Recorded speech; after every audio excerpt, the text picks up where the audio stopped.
Hey guys, আসসালামু আলাইকুম। সবাই কেমন আছেন? আশা করি ভালো আছেন।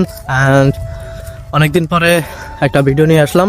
আজকে যাচ্ছি ফকিরহাটের সেই বিরাট ফুটবল টুর্নামেন্টের ফাইনাল ম্যাচ দেখার জন্য। তো সবাই শেষ পর্যন্ত দেখবেন। সো গাইস, আমি ছিলাম নানু বাড়ি, তো সেখান থেকে সবাই একসাথে যাওয়ার জন্য রাস্তার মধ্যে একসাথে হয়ে ব্যানে গাদাগাদি করে রওনা দিলাম ফকিরহাট আজহার আলী কলেজ মাঠ প্রাঙ্গণের উদ্দেশ্যে। মাঠে তো চলে গেলাম ঠিকই, কিন্তু বাজে মাত্র 2:30। এর মধ্যে হাজার হাজার দর্শক এসে উপস্থিত।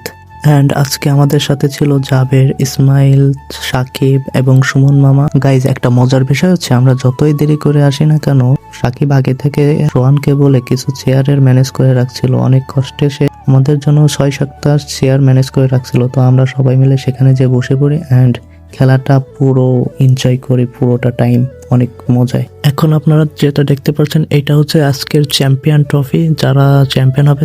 অ্যান্ড গাইজ, আমরা এই গোলের একেবারে পাশাপাশি বসে পুরো খেলাটা আজকে এনজয় করছি। খেলা শুরু হওয়ার আগ মুহূর্তে দুই টিম আজকে অংশগ্রহণ করেছে, গোপালগঞ্জ এবং কাজদিয়া রূপসা খুলনা। তো এখন আর কথা বাড়াবো না, এখন আপনারা খেলাটা এনজয় করুন। অ্যান্ড আপাতত বয়স দিয়ে আমি বন্ধ করতেছি।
সো গাইজ, নিজের চোখের সামনে একটা গোল হয়েছে কিন্তু রেকর্ড করতে পারিনি, এই দুঃখের কথা আর কাউকে বলতে চাই না।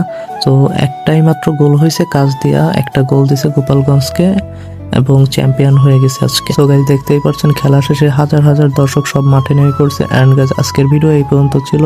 কার কাছে কেমন লেগেছে অবশ্যই কমেন্ট করে জানাবেন, এবং কে কোথা থেকে দেখছেন এটা অবশ্যই জানাবেন। আল্লাহ হাফেজ গাইজ, সবাই ভালো থাকবেন।